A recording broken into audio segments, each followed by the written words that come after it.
بسم الله الرحمن الرحيم الحمد لله والصلاة والسلام على نبيه وعلى آله وصحبه وسلم تسليما كثيرا مزيدا إلى يوم الدين أما بعد.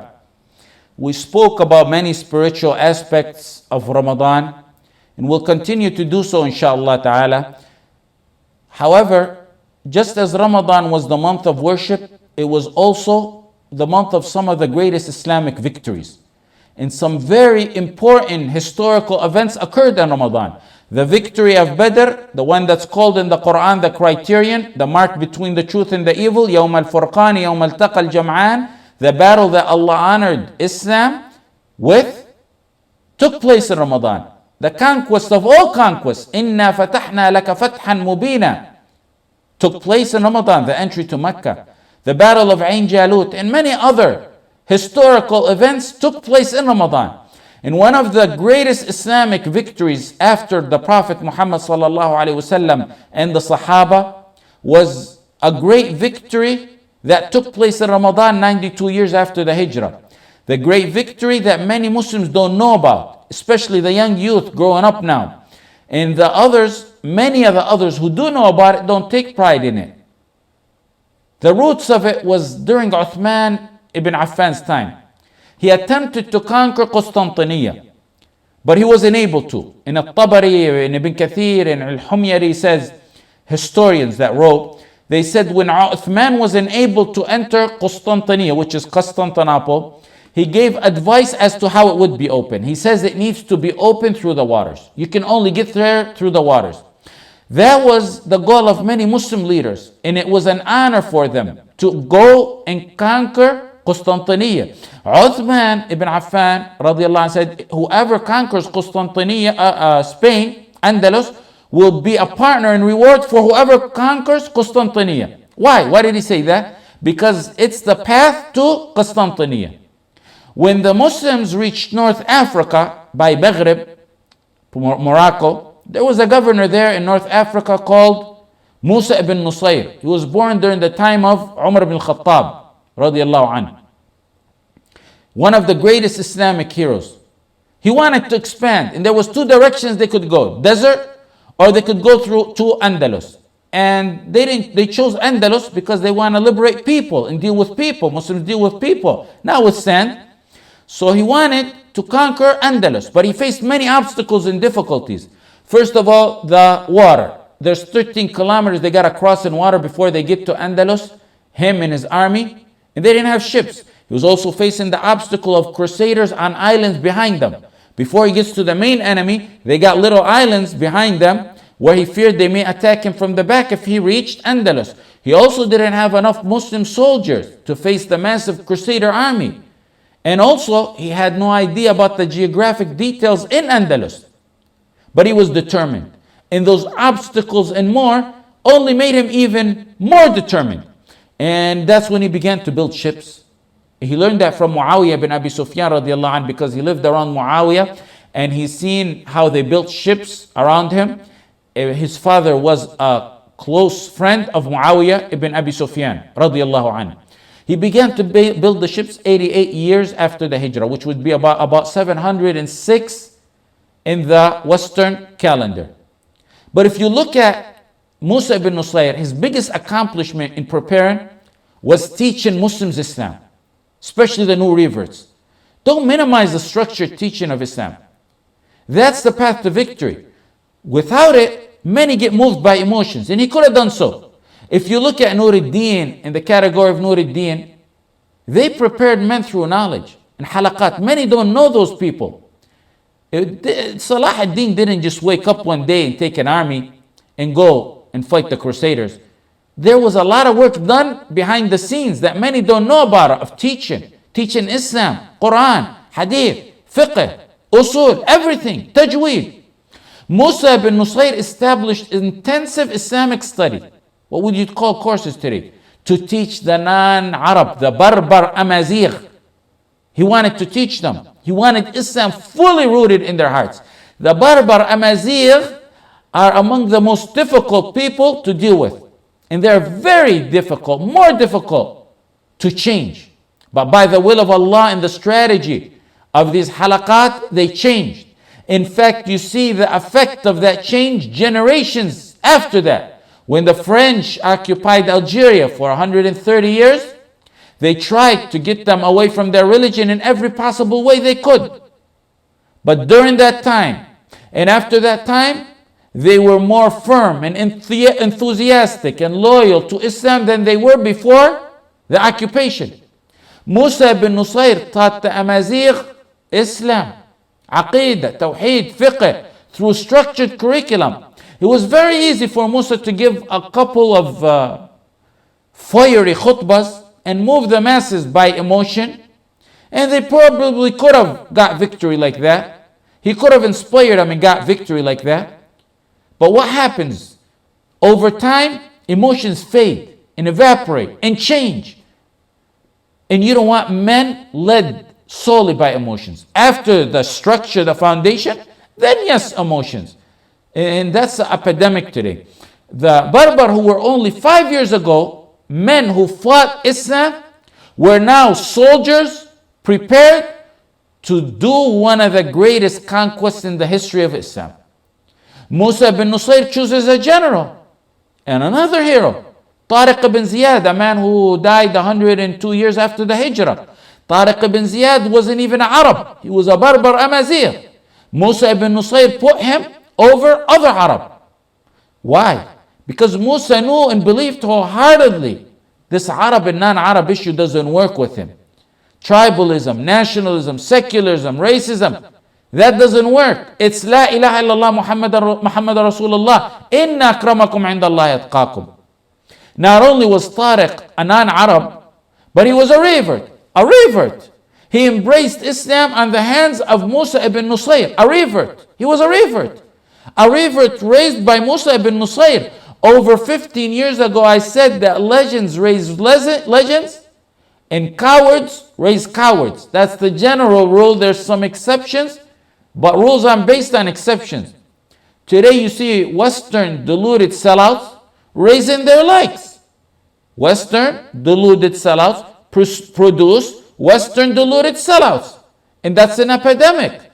So legends raise legends and cowards raise cowards. A non-Arab, a revert, an ex-slave. But on today's standards, Tariq ibn Ziyad was a alim. He memorized the Quran. Tariq ibn Ziyad memorized the Quran at a young age and he learned fiqh. This is specified. I'm not saying it based on assumption because of what he did. I'm saying this based on what history said about him.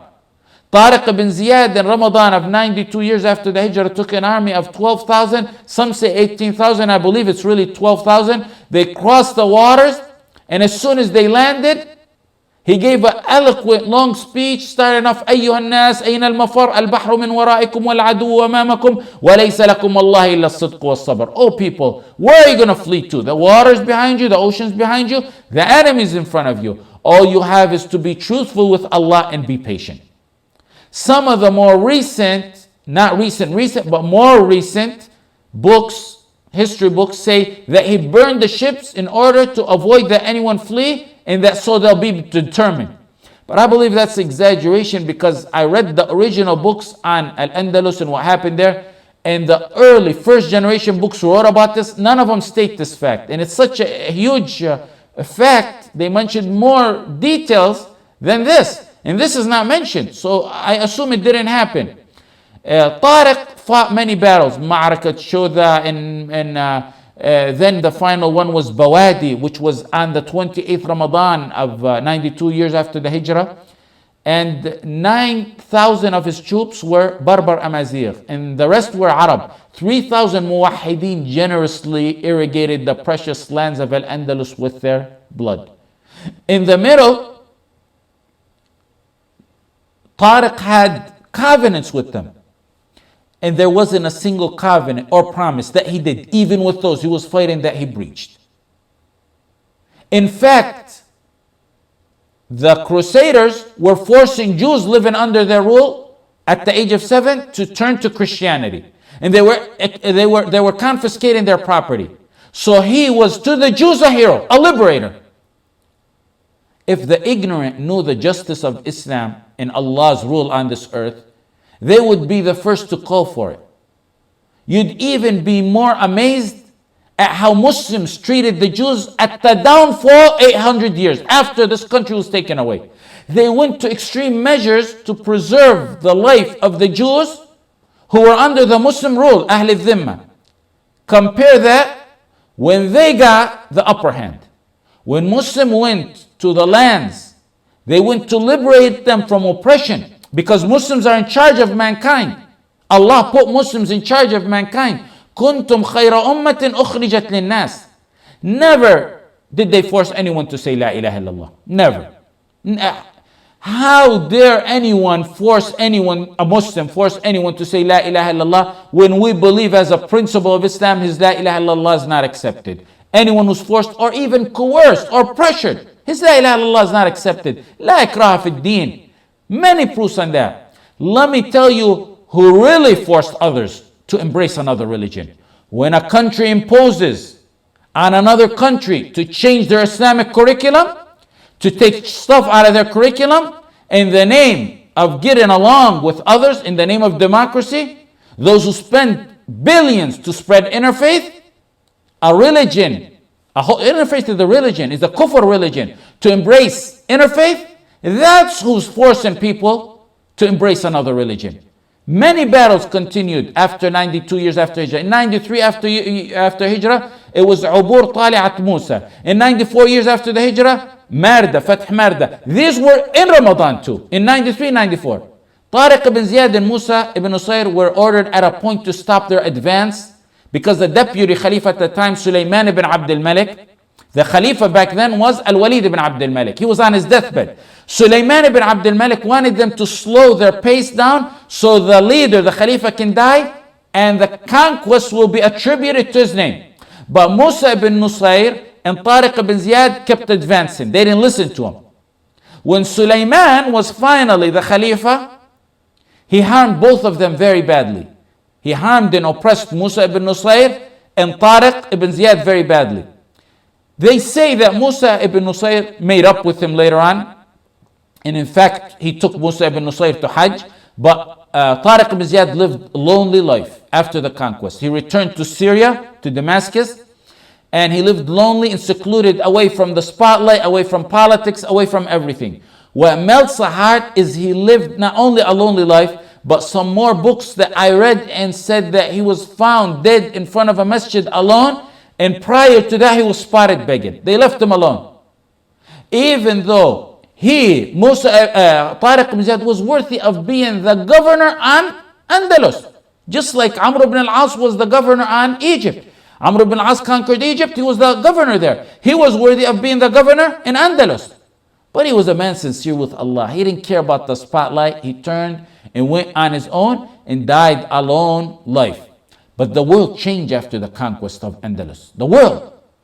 We seen men pop up like Ibn Khaldun, Zahrawi, Ibn Rushd, Ibn Hazm, and other scholars in geography, in space, in engineering, in math, in every field, and most importantly, in the many Islamic sciences, in every Islamic science you can imagine. It started in Spain and it affected all of Europe. A French writer writes about this, a non-Muslim French writer writes about this. He said Muslims changed the region. He mentioned an example or a few examples, and one of them that I remember was that the Muslims made a lot of Europe civilized. He said women in northern part of Europe, they were called the Saqaliba, they used to cut their hands and their faces with knives and harm themselves when they were widowed. Some of them went to an extreme of hanging themselves when they were widowed to show their love for their husbands, and they would then burn the husband and the wife and bury them in the same grave. When they seen how Muslims dealt with matters like this, they changed. Islam went to liberate, to remove oppression. Islam went to make them humans. They were in an area where this Frenchman writes, he said they didn't take a shower but once or twice a year. There's a ritual or a belief, I can't remember what he said. When they seen the Muslims making wudu 5 times and bathe regularly, it changed. They taught them how to clean. They taught them how to deal with one another. They taught them the attitude amongst each other. They taught them about mercy.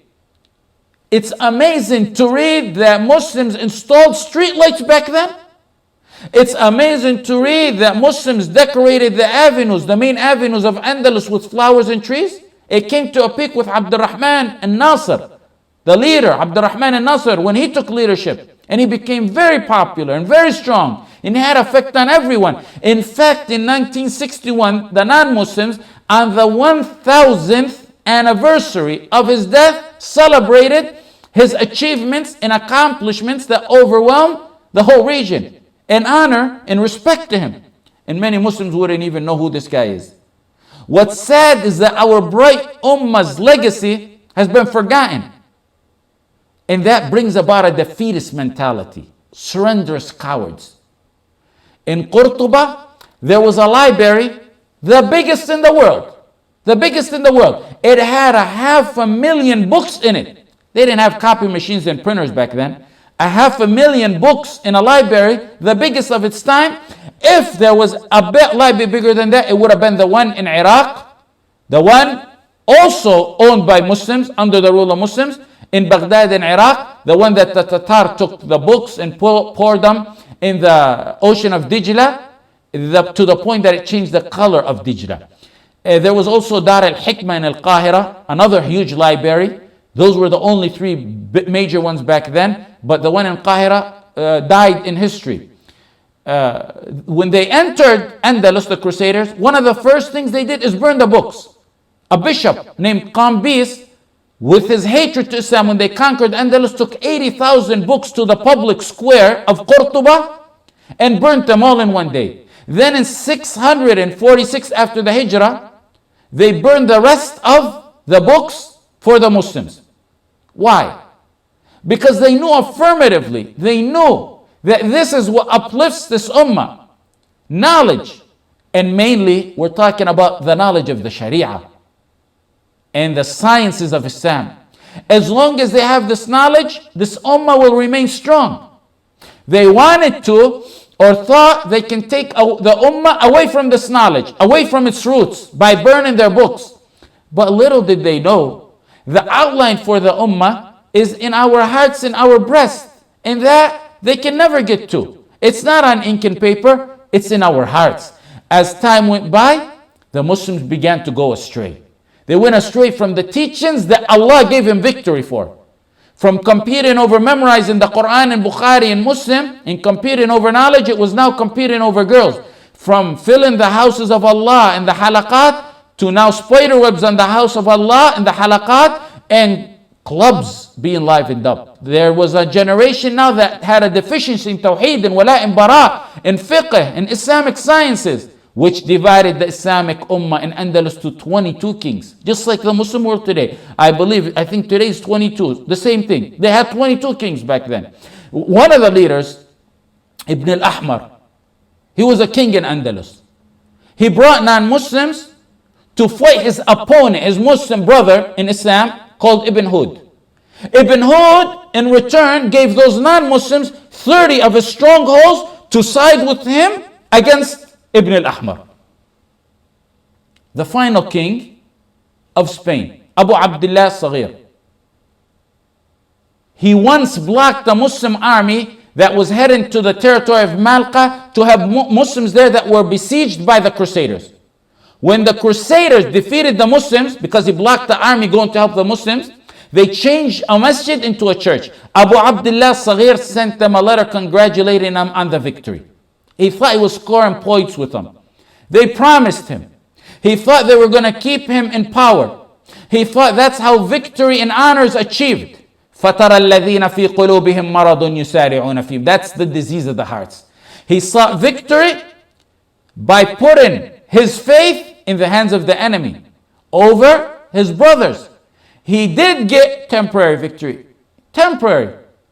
He did seek honor in them. But when you seek honor in other than Allah, your end is humiliation. Definite humiliation.